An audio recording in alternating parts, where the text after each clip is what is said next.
I used to have, for example, a kid, and I tell him, okay, today we're going to learn this technique, which is basically a punch and a movement. So we're going to learn how to change from this movement to another movement. Okay.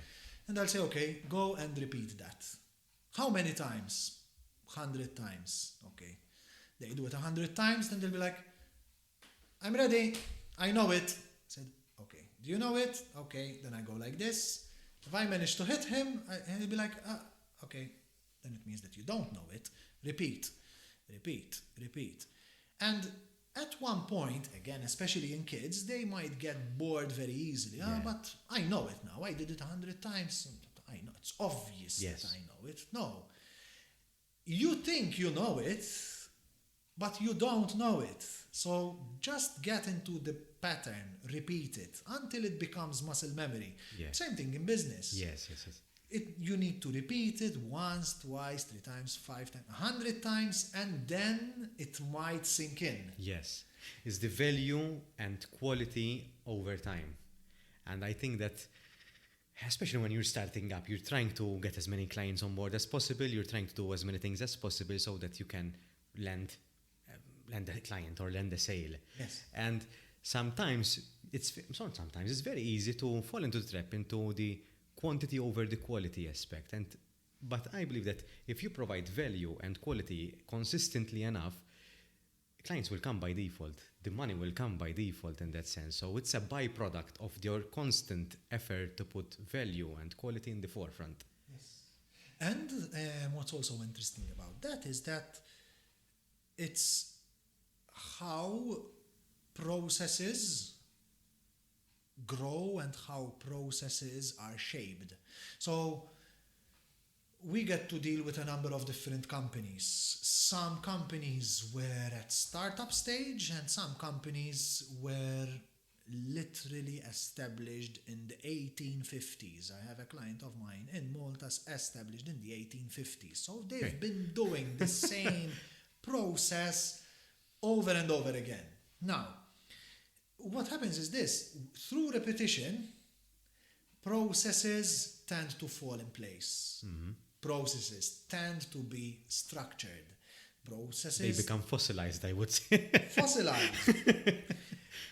And again, why? Because, the word fossilized in itself might mean that we have done this in this way for so many times. Becomes resistance at that stage. It might become even a hindrance. Yeah. Because that's how we always did things, so don't question them. Yeah. We've been doing this since the 1850s. Okay, but technology changed since the 1850s.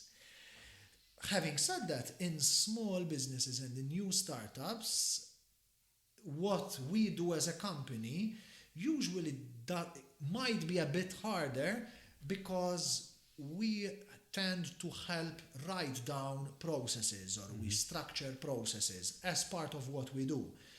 And smaller businesses might have not repeated a process a number of times, and so they might have not yet established ways and means for them to say, okay, this is how we want things done. So sometimes in the way that we work, usually the best companies to write down a process or to document a process is not the first time that they're doing it around. We usually would say, okay, the first time you issued a quotation, did you have a process? The first time you mentioned to close a deal, did you have a process? You had to follow a sequence. Yeah.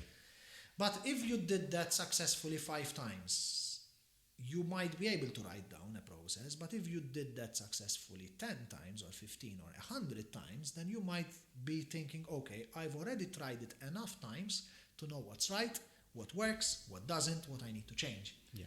So there's that element of things. Having said that, the element of questioning what we're doing needs to be there again, because we might fall into the trap that, no, this is what we've always done, so don't ask me why and how. Those were lost a long time ago. This is how we do things now.